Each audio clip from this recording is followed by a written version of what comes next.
ဆရာတို့ဘယ်လိုမျိုးသတင်းကြားလို့ရောက်လာတာပါလဲဒီကမှာသူကခါနေတယ်ပါ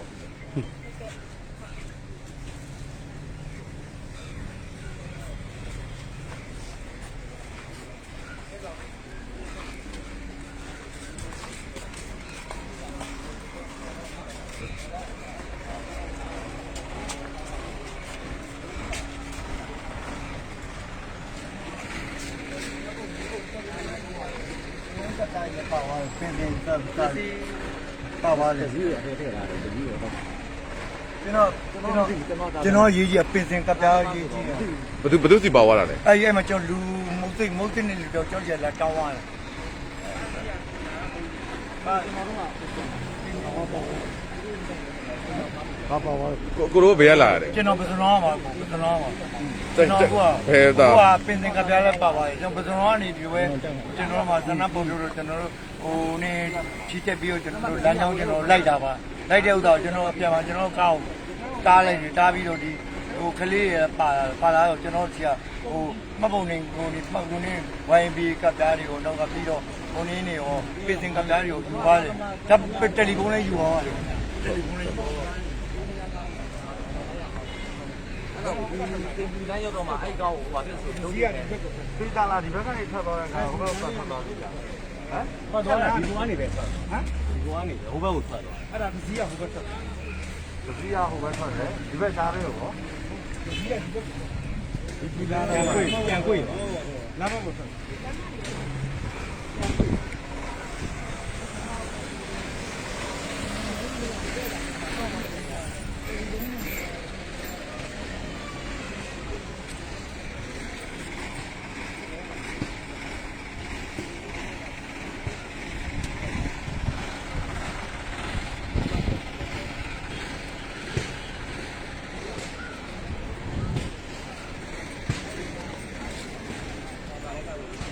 အဲ့လိုလာတော့အခါသေးကိုရလားဘယ်လောက်ရလဲဗျ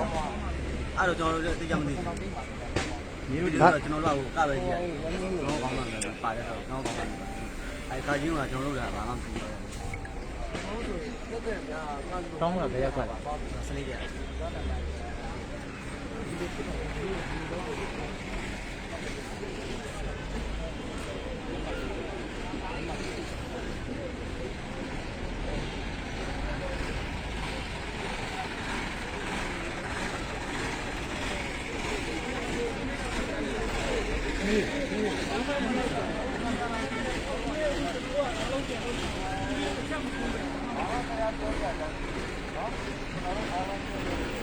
ဘာမှမလုပ်ဘူးတောင်းရရတယ်ကျွန်တော်တို့ကြီးကအောင်လည်းဘာမှမလုပ်ဘူးဟောအားလုံးစီးပြောင်းလို့တော့သဘောပေါက်လားသဘောပေါက်လားဟုတ်လုပ်ပြီးပြောရှိသေးတယ်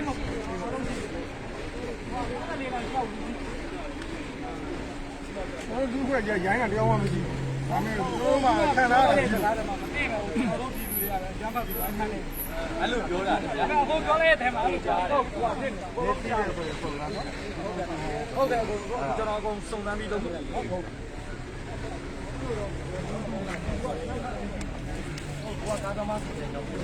တော်ပါပြီခင်ဗျားတို့ခင်ဗျားကားသမားဆိုတော့တော်ပါတော့ခင်ဗျားတို့ကိုပိတ်ထားလိုက်တော့ခင်ဗျာကားမောင်းနေတာလူတိုင်းသိတော့နော်ဘာမှလက်ခံနေတော့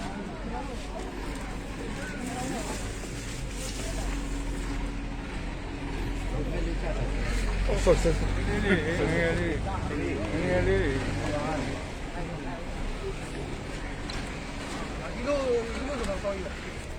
စာရဲမသိကြဘူးလားမပြောဘူးလားပြောတင်တော့သွားမလားအကိုရကျမပါကောင်းတယ်ဟုတ်တယ်မလားဒီဘက်ဒီဘက်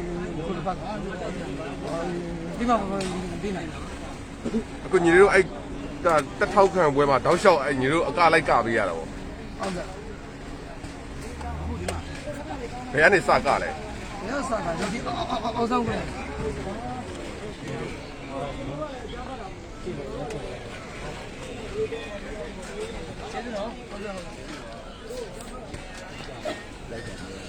လက်ဖြန်းနဲ့တော့မသိဘူးဟုတ်တော့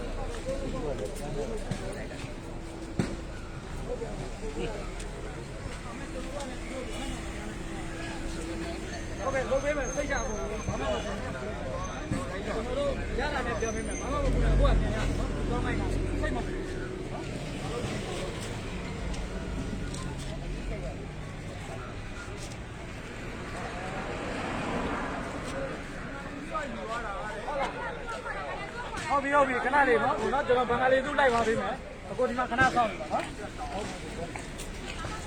ဘာမှစိတ်မပူပါဘူးလာတဲ့ဒီကားဝင်နေတယ်ဝင်မှုတွေဝင်တဲ့အခါကျတော့ကျွန်တော်တို့ဒီကားကြီးကဘာမှမဟိုဘင်္ဂလီလူကလူတွေသူတို့ဖမ်းတာဖမ်းနေတဲ့အခါကျတော့သူတို့ယူလာတယ်အဲ့ဒါဒီဘယ်ဘက်လဲတော့ကျွန်တော်တို့မသိနိုင်ဘူးကျွန်တော်တို့စတင်တာတင်နေတာအဲဒီကပြောကျွန်တော်တင်နေတာပြီးတော့ဟိုနေတင်နေတာပြီးတော့ဆန်းရကကြောင့်ကျွန်တော်တို့ဟိုတို့တင်နေတာပြီးတော့ပါလာတာပေါ့နော်ပါလာတော့ကျွန်တော်ဒီညာကိုကျွန်တော်တို့ဒီလမ်းကိုဒီလမ်းကိုမဝင်မဲနဲ့ဒီလမ်းတိတ်မှလည်းကျွန်တော်တို့ကအဲ့ဒီလိုဟိုနေဖြစ်တာအကုန်သိမ်းလာတာပေါ့ယူသွားတာပေါ့နော်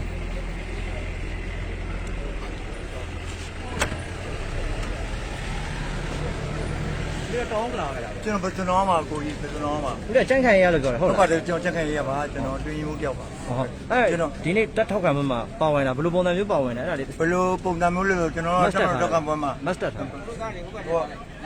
တက်မတော်ကမှာကတော့ဒီလိုပဲကျွန်တော်လိုက်လာတာပေါ့ဒါပဲရှိတာအခချင်းငွေပေးပြီးငှားတယ်ပြောတယ်ဟုတ်လားမရပါဘူးကျွန်တော်ခါဝင်မရပါဘူးအဲ့လိုပဲဖြေကြပါဘောမရပါဘူးမရပါဘူးစောင်းပါမိတယ်ဘယ်သူကနောက်ကပွဲတော့မတိုင်ပါဘူးလားသူတို့ကငကားပွဲဆိုသူတို့လည်းတော့ငါလာတာကျွန်တော်မှလည်းမပြီးဘူးကျွန်တော်ဥက္ကဋ္ဌလောက်တာပေါ့ဥက္ကဋ္ဌလောက်တာပေါ့ဘုန်းကြီးပါပါတယ်ကျွန်တော်ဓာတ်ပုံမှာအကုန်လုံးပါ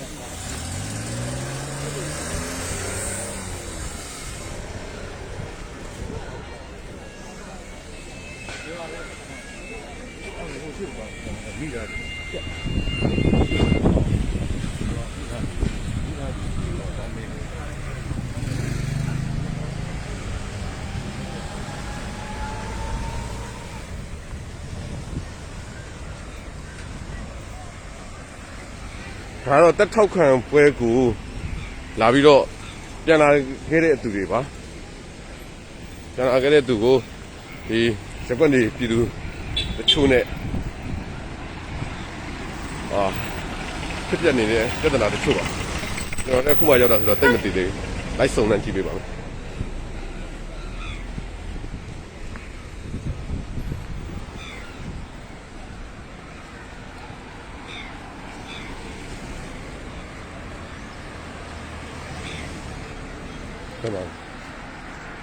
干嘛嘞？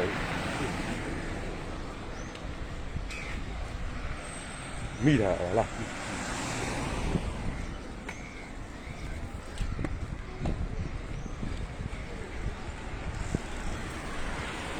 你要过拿嘛咯，路啊咯，路叔呢？对呀，哇！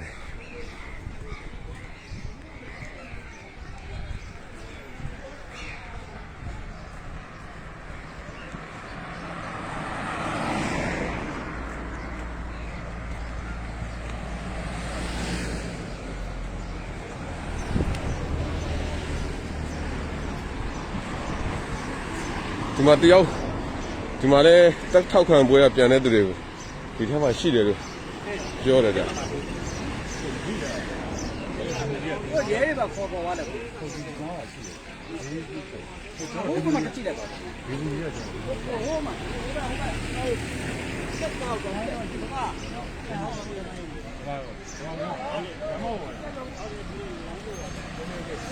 ကျွန်တော်တို့ဓမ္မယုံမှာရက်ကွက်နေပြည်သူတွေကနေတော့ဖမ်းထားတဲ့သူတချို့ရှိတယ်လို့ကြားတယ်ဗျအဲ့ဒါလေးနည်းနည်းလောက်ဘယ်သူတွေကိုဖမ်းမိထားတာလဲဘာပုံစံမျိုးဖမ်းမိထားတာလဲအဲ့မှာဘယ်သူတွေရှိတယ်ဆိုတာကိုတော့နည်းနည်းလေးစုံစမ်းကြည့်မယ်ဗျနော်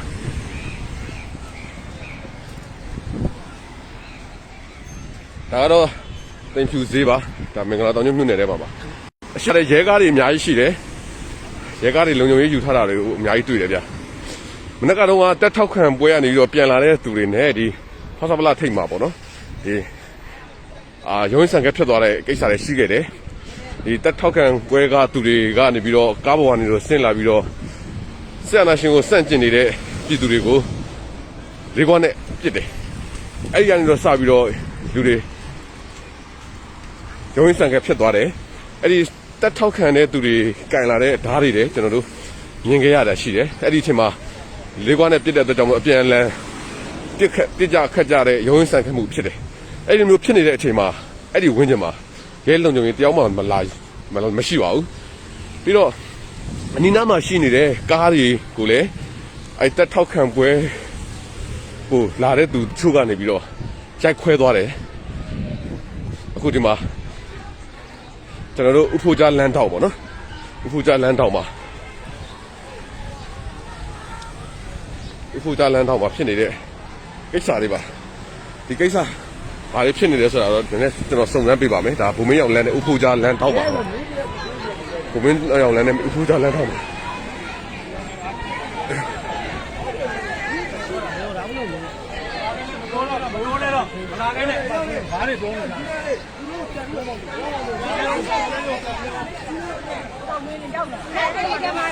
ဘလို့လို့ဒီလိုပါလားဆဲလာဘူးလားဆဲလာဘူးလားမင်းအောင်နဲ့ကိုယ်ကလေးကိုဆဲလာဘူးအဲ့ညောင်းနေကိုရောက်နေကျမတို့ဖုန်းဆက်တယ်ဆက်တော့ကျမတို့ဆရာမကြီးကနှက်လိုက်တယ်နှက်လိုက်တော့အေးသေးရဲ့မနေ့ဒီအိတ်ကောင်ဟိုမှာတိတ်ရောသွားတယ်တော့တော်တော်ရုပ်ဖြစ်ဖြစ်သွားတယ်အဲ့ဒါကိုဆဲလာရောပါလားတော့မသိဘူးဆဲလာပို့လားတဲ့သူကတော့ငါတို့ရုံလေးကြည့်လိုက်ဓမ္မရုံကနော်တခုခုဆိုရင်လည်းကျမတို့ပြောအမေရှိလေးကြည့်လိုက်လေးကြည့်ဒါလည်းရှိဒီဘုံမင်းရောက်လမ်းနဲ့ဥဖိုးကြားလမ်းတောက်မှာဖြစ်ပြနေတဲ့အခြေအနေဖြစ်ပါတယ်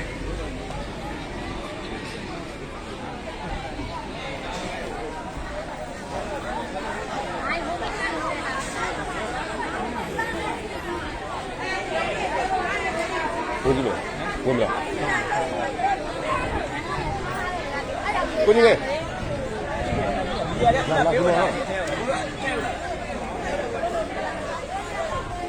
အခုဒီဘူဘီရပါနည်းနည်းလေးအထက်တော့ဝင်ရိုက်ချင်တယ်။ရတယ်ကိုရဝင်လို့ရတယ်။ဝင်။ဒါကတော့ဒီရက်ကွက်ထဲမှာရှိတဲ့ဓမ္မယုံမှာဖမ်းမိထားတဲ့သူရှိတယ်လို့ပြောတယ်ဗျာ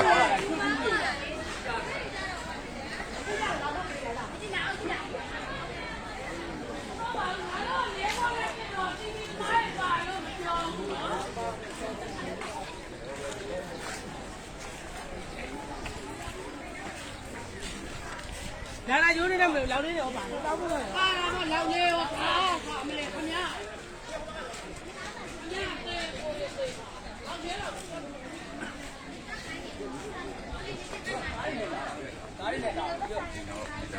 ကျွန်တော်ဒီဘန်းညမှာဆောက်တယ်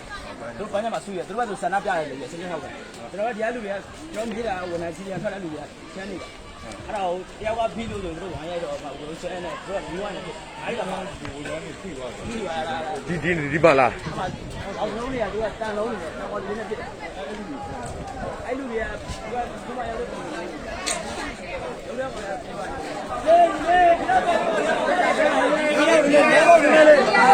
ဒီဘီရဲ့ဒင်းတော့လေသူတို့မေးမှာတဲ့ဒီဘီရဲ့ဒင်းတော့ကုန်မေးပါလား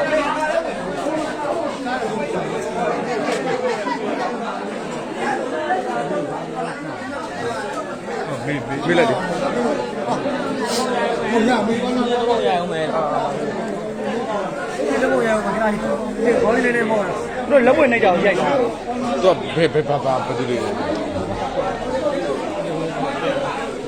တက်ထောက်ကောင်ပြောတာ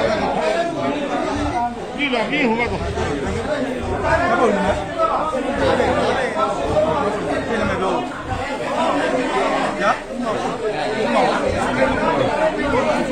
ဟုတ်တယ်ဘာလို့ဒီကနေလာလဲဗျတို့စီဓာတ်လေးရတာဗျာဓာတ်ပဲရဟုတ်ကဲ့ဆရာဝဒီဘာလို့ဒီဘယ်လိုပြောပြီးတော့ဒါဒီကိုခေါ်လာတယ်မသိဘူးကျွန်တော်ကဟိုကျုံလို့လာပါကျွန်တော်ဟမ်ကျုံလို့လာဒီကျုံမရောက်တာကြာတယ်ဟောဘုရားမှုမဲ့ဆိုလာတာဘုရားမှုမဲ့လို့ပြောပြီးခေါ်လာတော့ဒီတက်တော့ကငွေလို့မပြောရအဲ့လိုလည်းမဟုတ်ဘူးကျွန်တော်ကကျုံလို့လာပြီးရင်သူကဘုရားမှုသွားမယ်ဆိုတော့ဘုရားမှုသွားတယ်ဟုတ်ကဲ့တက်တော့ဝင်လာမယ်ပြီးရင်ဘုရားမှုကိုမယ်အဲ့လိုမျိုးဟုတ်ကဲ့တော့မှကျွန်တော်ဒီလေးဟုတ်ကဲ့အခုသူတို့ဘက်ပါလူလာဒီမေးတာဝန်ထမ်းတွေကိုလေးခွားရည်နဲ့ပြစ်တာရှိတယ်ဒုံးနေရိုက်တာရှိတယ်အဲ့ဒါဘာလို့နေလဲဘယ်လိုမြင်လဲဘယ်လိုခံစားရလဲအဲ့တော့ဘယ်ကောင်းမလဲကပုံမှန်ချင်းဟုတ်လားကျွန်တော်လာတော့ကျွန်တော်အဲ့ဒါဒီနေ့ကမတွေ့ဘူးဆိုတာဘာမှမတွေ့တာအဲ့ကားကြတော့မှဦးလေးအောက်မစင်းနဲ့ကောင်းပါပဲနေကောင်းပါပါကျွန်တော်ကတော့အောက်စင်းမယ်ဆိုရင်လည်းညောင်းနေတက်ကြတယ်တော့မျက်နှာမပေါ်တဲ့တော့ဟိုမှာနေတယ်ကိုလေးတို့စီကလာတဲ့သူဘယ်နှယောက်ရှိတယ်ရွာလာတဲ့သူရှိအောင်တော့မှရရှိအောင်ကားမောင်းလို့ဆို9ယောက်10ယောက်တော့ရှိမှာပေါ့ဒီချောင်းနဲ့ဆိုအဲ့တော့ဖျားဖူးမယ်ဆိုပြီးတော့ခေါ်လာတာပေါ့ဟုတ်အဲ့လိုတော့တက်တော့မှလိုင်းနဲ့သွားကျွန်တော်ဖျားဖူးကိုမရောက်ဘူးတော့ဘုရားလည်းဖူးမယ်ဆိုလက်လာပါ ကဲပါဒီလုံနဲ့လာဖို့အစီအစဉ်ရှိလား အားမလားတော့လာတော့ဘူးတော့ ကိုကအတူတူပဲပါ ဟုတ်ဒါလည်း ဒါပဲရတယ်နော်ဒီလိုမျိုးဖြစ်တဲ့ပုံမှာကိုယ်နေလည်းဘယ်လိုခံစားလဲဘယ်လိုမြင်မိလဲ ကျွန်တော်တကယ်ဘာမှမသိပဲခံသူဖြစ်တာ ကျေလေးပြောပြပါဦး တကယ်လို့တော့ဘာမှမသိပဲခံလိုက်ရတာဆိုတော့ကျွန်တော်လည်းဒါတော့စိုးရိမ်တော့ဗာဖြစ်မယ်ဆိုတော့ကြွကြုံလည်းမရှိဘူးနော် ဒီကတော့ဘယ်လိုဘာမှမလုပ်ဘူး တော့ နောက်ကဒီလာဖို့အစီအစဉ်ရှိလား နောက်တော့မသိပဲလူရကောမလိုက်တော့ဘူးအဲ့ဒါတော့အာမခံပါတယ် ပတ်စံပေးရတာရှိလား မရှိပါဘူး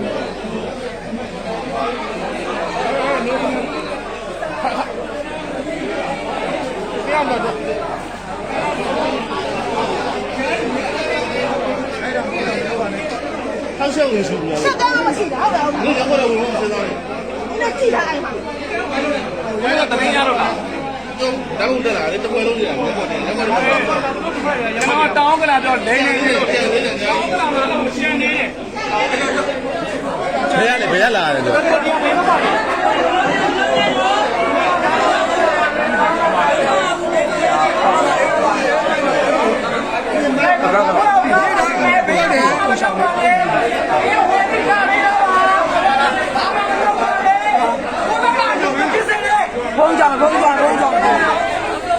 အားလုံးနားပဲပေးပါနားပဲပေးပါနားပဲပေးကြအားလုံးနားပဲပေးပါမီဒီယာရန်နေ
ဒါတော့ရက်ကွက်နေပြည်သူတွေက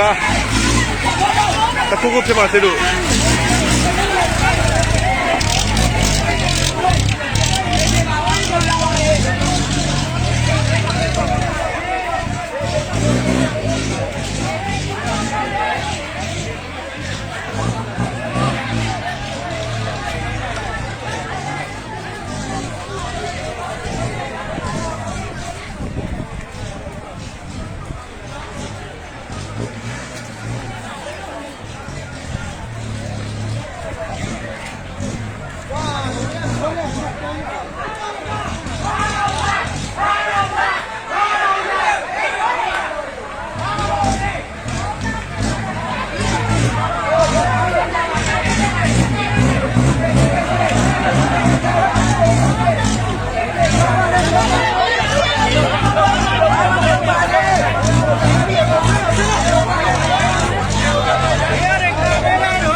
ဒါကတော့တက်ထောက်ခံပွဲကိုလာတဲ့သူတွေကိုဒီရက်ကွက်နေပြည်သူတချို့ကနေပြီးတော့ဖမ်းဆီးထားတာအခုဆိုရင်တော့ရက်ကွက်နေပြည်သူတွေကပဲပြန်ပြီးတော့ပို့ပေးပါတယ်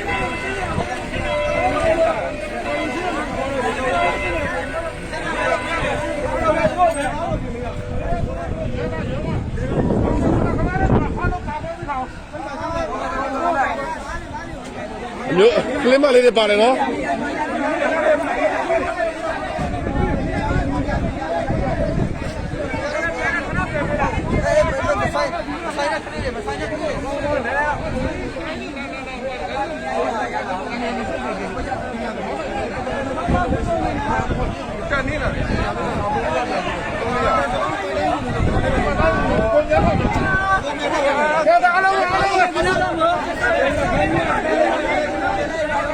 ကွက်မဟုတ်လားရက်ကွက်ရက်ကွက်ရ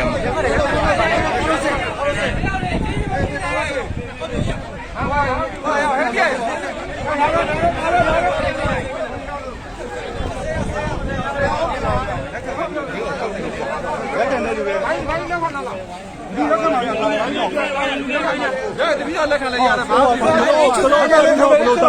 လေးချုပ်ခိုင်းလားကျွန်တော်မေးပါနော်မလေးချုပ်ခိုင်းလား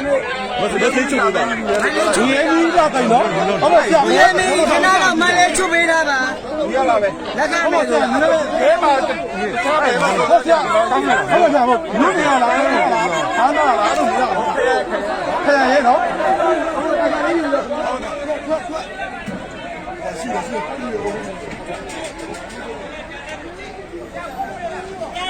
ဒါတော့လက်ရှိဒီမှာဖြစ်ပျက်နေတဲ့အခြေအနေပါ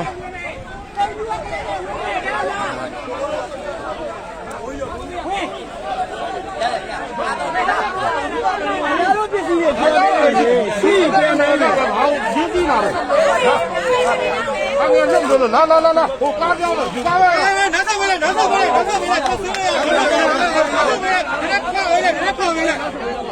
နေပြီဘယ်လိုကြောက်လဲကြောက်နေတာပဲကြောက်တော့ကြောက်ပါပုံစံလောက်ကြောက်နေ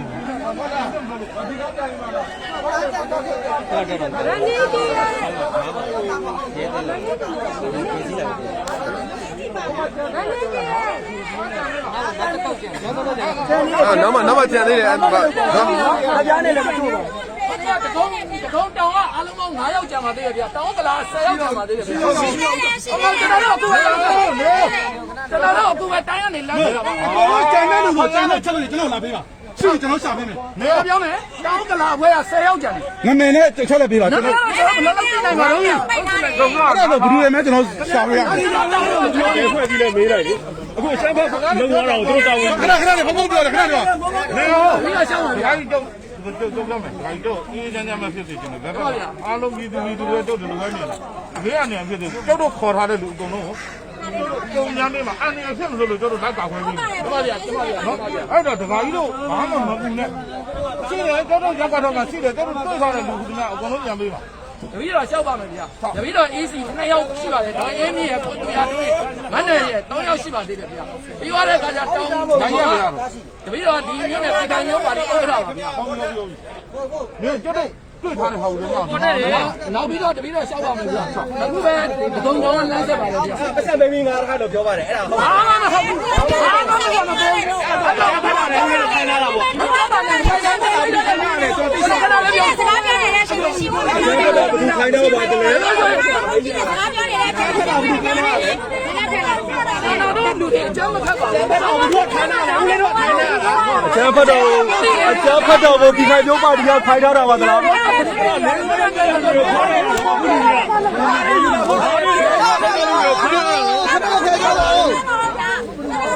င်မျိုးပါတီကခိုင်းထားပါသလားအဲ့ဒါခိုင်းတော့ခိုင်းထားတယ်ပေါ့အကျန်းဖတ်လို့ခိုင်းထားတယ်ပေါ့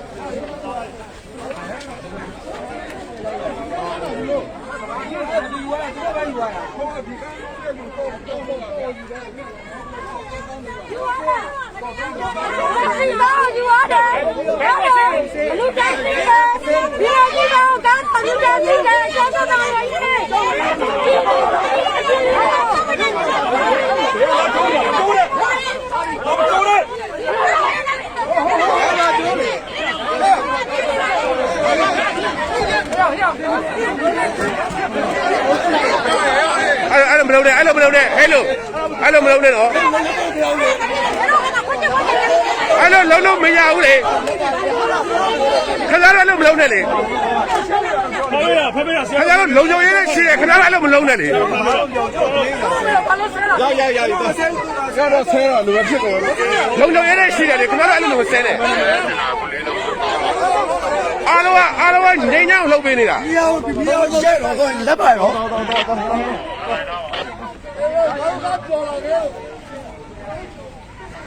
ရုပ်လှုပ်တယ်ကျွန်တော်ရှိတယ်ဘယ်ရဲတော့ဖိုင်ဖိုင်ထားတယ်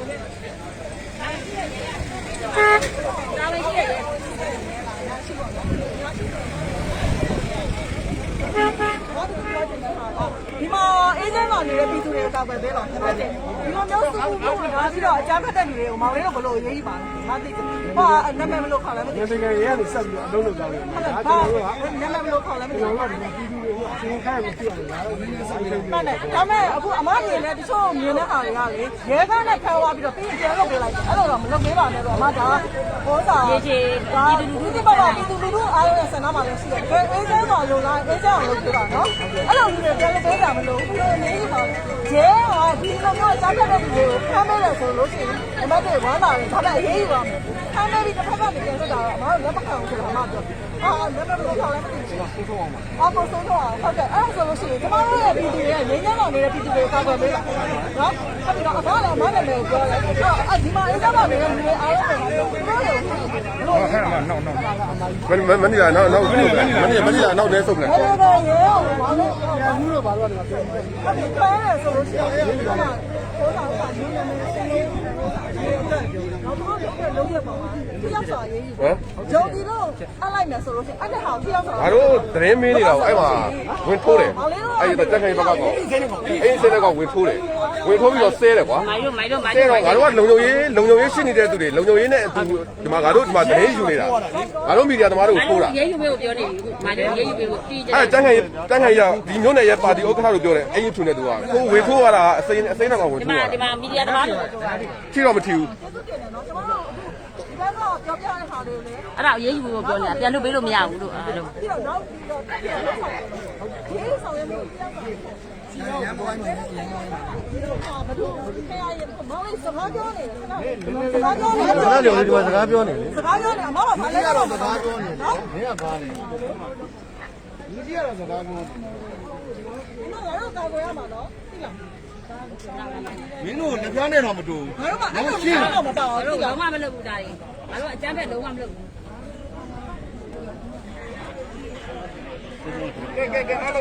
ရပါဘာဘာဘာဖြစ်တော့မကားနေပါနဲ့ဟုတ်ဘူးနော်ဘောလုံးပတ်တိုင်းနေစီပြောကြတာလားမပြောနဲ့ကျွန်တော်ရရှိစေလေပြောကြတာလားမပြောနဲ့ဒီရရယူရရနေတယ်ကျွန်တော်ကတော့နေရှိတယ်ကျွန်တော်ကတော့ငါတို့ထဲကသူကဘာဖြစ်လို့ထိုးတာလဲအဲ့တော့ဓာတ်နဲ့လည်းထုတ်သွားတယ်ဘူးတော့လာပြီးလက်ချိန်ပါလက်ပါနဲ့လာလို့ခင်ဗျားတို့ချမ်းပတ်သမားတို့အကုန်သိတယ်တို့အရေးယူမှုလုံးပါလားထားလိုက်ပါဗျာဆရာတို့ဘယ်လိုရနေရလဲအဲ့ဒါ၄ရက်လောက်ဓာတ်ထုတ်တာလေ၄ရက်လောက်ဓာတ်ထုတ်တာတော့ဥပဒေကထားလို့ရလားဆရာတို့ဘယ်လိုရေးယူမှာလဲ၄ရက်လောက်ဓာတ်ထုတ်ခဲ့တုံးနေနေလေးခွာနဲ့ကျွန်တော်တို့မီဒီယာတွေကိုလက်တီးနဲ့ထိုးတာမီဒီယာဟုတ်လားအရှင်းမှာထိုးတာနော်ထားလို့မရပါမင်းတို့ရှိမှထိုးတာမင်းဘာလဲမင်းထိုးတာမီဒီယာကဘာလို့ရှိမှထိုးတာခင်ဗျားတို့ဘာလို့မှာမင်းထိုးတာအဲ့ရအဲ့တော့မင်းတို့ရှိမှထိုးတာဘာလို့ဝေးပါလဲမင်းတို့ကဖေငါတို့ကသတင်းယူတာကွာရောငါတို့ကသတင်းယူတာရော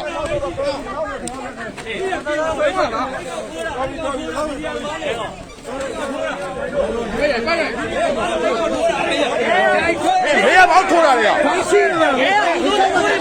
ဒီကောင်းတဲ့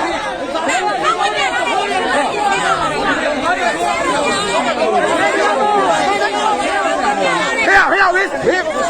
ဒီစင်းနဲ့အမပြောလို့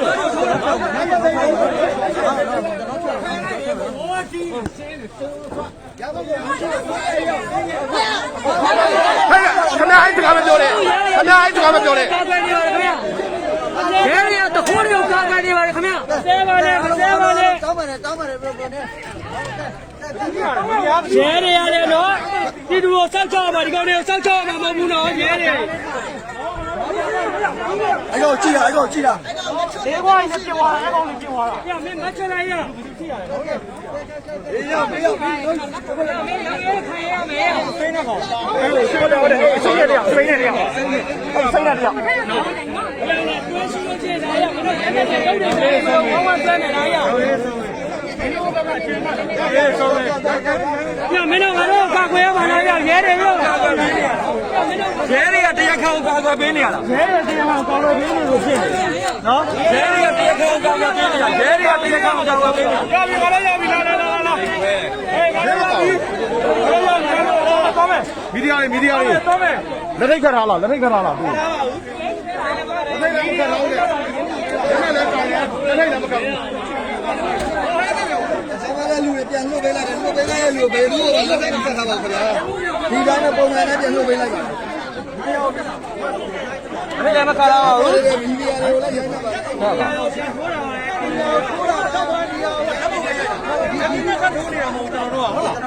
ဘူးကျွန်တော်တို့သတင်းယူတာကျွန်တော်တို့သတင်းယူတာ အပြင်ကနေခင်ဗျားတို့တားထားတဲ့အပြင်ကနေရိုက်တာကျွန်တော်တို့ရက်ပါလို့ခင်ဗျားပြောလို့မရဘူး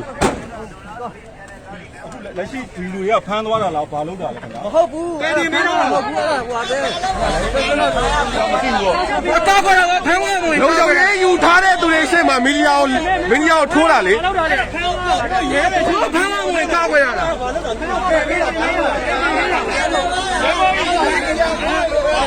ဒါဥရရရေးယူတာလားခေါ်သွားတာလားသိချင်ပါတယ်ကားခွဲ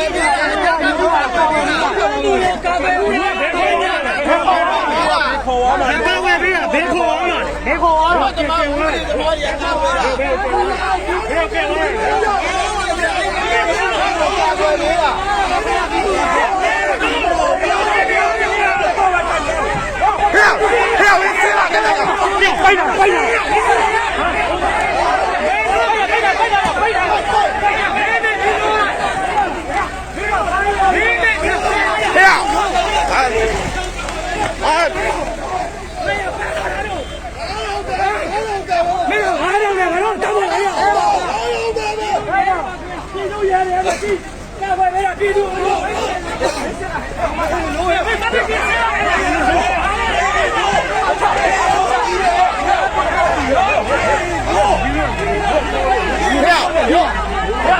我没打你们血了。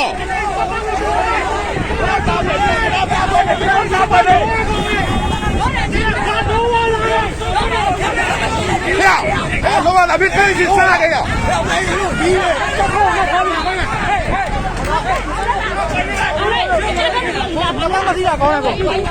看哪了去吧，这都拖完了嘞。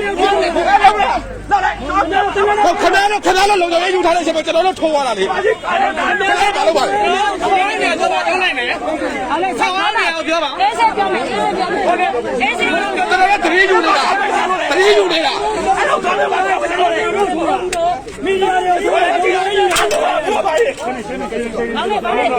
看哪了去吧，去了。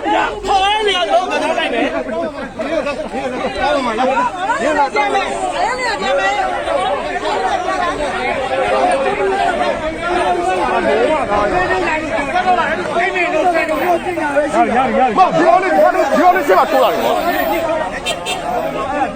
少爷们罢了啊。